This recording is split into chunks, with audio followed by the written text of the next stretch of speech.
2010 തുടങ്ങി 2016 ഇത്രയും വർഷത്തെ ഇത്രയും പടങ്ങൾ ഡയറക്ട് ചെയ്തതിൽ വിനീതിന്റെ ബെസ്റ്റ് മൂവി ജേക്കബിന്റെ സ്വർഗരാജ്യം എന്ന് ഞാൻ പറഞ്ഞാൽ നിഷേധിക്കുമല്ലോ? അല്ല, ഒരാൾ പറയുമ്പോൾ ഞാൻ നിഷേധിക്കുന്നത് അങ്ങനെ തന്നെ ഇരിക്കട്ടെ. അല്ല, നിഷേധിക്കാലോ? ഇല്ല, ഞാൻ നിഷേധിക്കുന്നില്ല. അപ്പൊ ജേക്കബിന്റെ സ്വർഗരാജ്യം തന്നെയാണ് ഇപ്പൊ ശാലിനി പറയുന്ന പോലെ ഞാൻ അതിനോട് യോജിക്കുന്നത്. അല്ല, ഞാൻ പറയണോ അത് തന്നെയാ.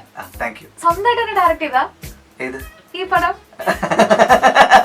അതൊക്കെ സംശയം തോന്നുന്നുണ്ടല്ലേ? സത്യമായിട്ട് ഉദ്ദേശിച്ചിട്ടുണ്ടെങ്കിൽ ഇത് ഇത്ര നാളും വിനീതിന്റെ പടം കണ്ടിരുന്ന ഒരു രീതിയിലല്ല ഈ പടം കണ്ടു കഴിഞ്ഞ് ഇറങ്ങി വന്നപ്പോ എനിക്ക് തോന്നിയത്. അത് തന്നെ എന്റെ പല ഫ്രണ്ട്സും പറഞ്ഞു. അതുകൊണ്ട് ചോദിച്ചതാ, ശരിക്കും വിനീത് സ്വയം എങ്ങനെ റേറ്റ് ചെയ്യുന്ന ഈ ജേക്കബിന്റെ സ്വർഗരാജ്യം? ഞാൻ റേറ്റിംഗ് പറഞ്ഞല്ലോ 10-ൽ 10. അതെ അല്ലേ? അപ്പൊ അങ്ങനെ തന്നെ ഇരിക്കട്ടെ. എത്ര പേര് ഇത് കണ്ടിട്ട് പറഞ്ഞു വിനീത് ഒത്തിരി മെച്ചുവേർഡ് ആയിട്ടുണ്ട് ഒരു ഡയറക്ടർ എന്നുള്ള നിലയ്ക്ക്? എന്നോട് ആക്ച്വലി കുറച്ച് പേര് പറഞ്ഞു. ഞാനത് പറയുന്നത് ഭയങ്കര സ്വയം പൊക്കലാവുമെന്ന് എനിക്കറിയില്ല. ഫിലിം മേക്കേഴ്സ് കുറെ പേര് വിളിച്ചു വന്നു. ലാലുവേട്ടൻ കണ്ടു, ലാൽ ജോസ്. ലാലുവേട്ടൻ ആദ്യമായിട്ടാണ് ഇത്ര പോസിറ്റീവായിട്ട് ഒരു പടത്തിനെ പറ്റിയിട്ട് എൻ്റെ അടുത്ത് സംസാരിക്കുന്നത്. ഇതിനു മുമ്പ് ഞാൻ ചെയ്തിട്ടുള്ള പടങ്ങൾ കണ്ടിട്ട് ഫീഡ്ബാക്ക് ഒക്കെ പറഞ്ഞിട്ടുണ്ട്, ബട്ട് ഇതുപോലെ പറഞ്ഞിട്ടില്ല. ഇത്രയും നന്നായിട്ട് അദ്ദേഹത്തിന് നന്നായിട്ട് ഇഷ്ടപ്പെട്ടു എന്ന് പറഞ്ഞു. ഓരോ ക്യാരക്ടേഴ്സിനെ പറ്റിയിട്ട് സംസാരിച്ചു. ഓൾമോസ്റ്റ് ഒരു 40 മിനിറ്റ്സ് ഞങ്ങൾ ഫോണിൽ ഇങ്ങനെ സംസാരിച്ചു. എന്നിട്ട് എന്നോട് പറഞ്ഞു, ഇനി നീ ഇത് വിട്ടേക്ക്, ഇനി നീ കംപ്ലീറ്റ് ആയിട്ട് വേറൊരു സിനിമ ചെയ്യും. കാരണം നീ ഇതിൽ നന്നായി എക്സ്പ്ലോർ ചെയ്തിട്ടുണ്ട്. ഫാമിലി ഡ്രാമ നന്നായി നീ എക്സ്പ്ലോർ ചെയ്തിട്ടുണ്ട്. ഇനി വേറൊരു സംഗതി നീ ചെയ്ത് കാണാനാണ് ഞാൻ ആഗ്രഹിക്കുന്നത്.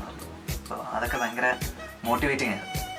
ആരിൽ നിന്നെങ്കിലും അയ്യോ ഈ ആളെ വിളിച്ചിരുന്നെങ്കിൽ എന്നൊക്കെ തോന്നിയിരുന്നു. ഇപ്പൊ സിനിമയിൽ തന്നെ നമ്മൾ അഡ്മയർ ചെയ്യുന്ന ഒരുപാട് പേരുണ്ടാവുമല്ലോ അല്ലെ, നമ്മൾ തന്നെ അഡ്മയർ ചെയ്യണം. സോ ഇന്ന ആളെ വിളിച്ചിരുന്നെങ്കിൽ എന്നൊക്കെ തോന്നിയിട്ട് അങ്ങനെ ആരെങ്കിലും വിളിച്ചോ?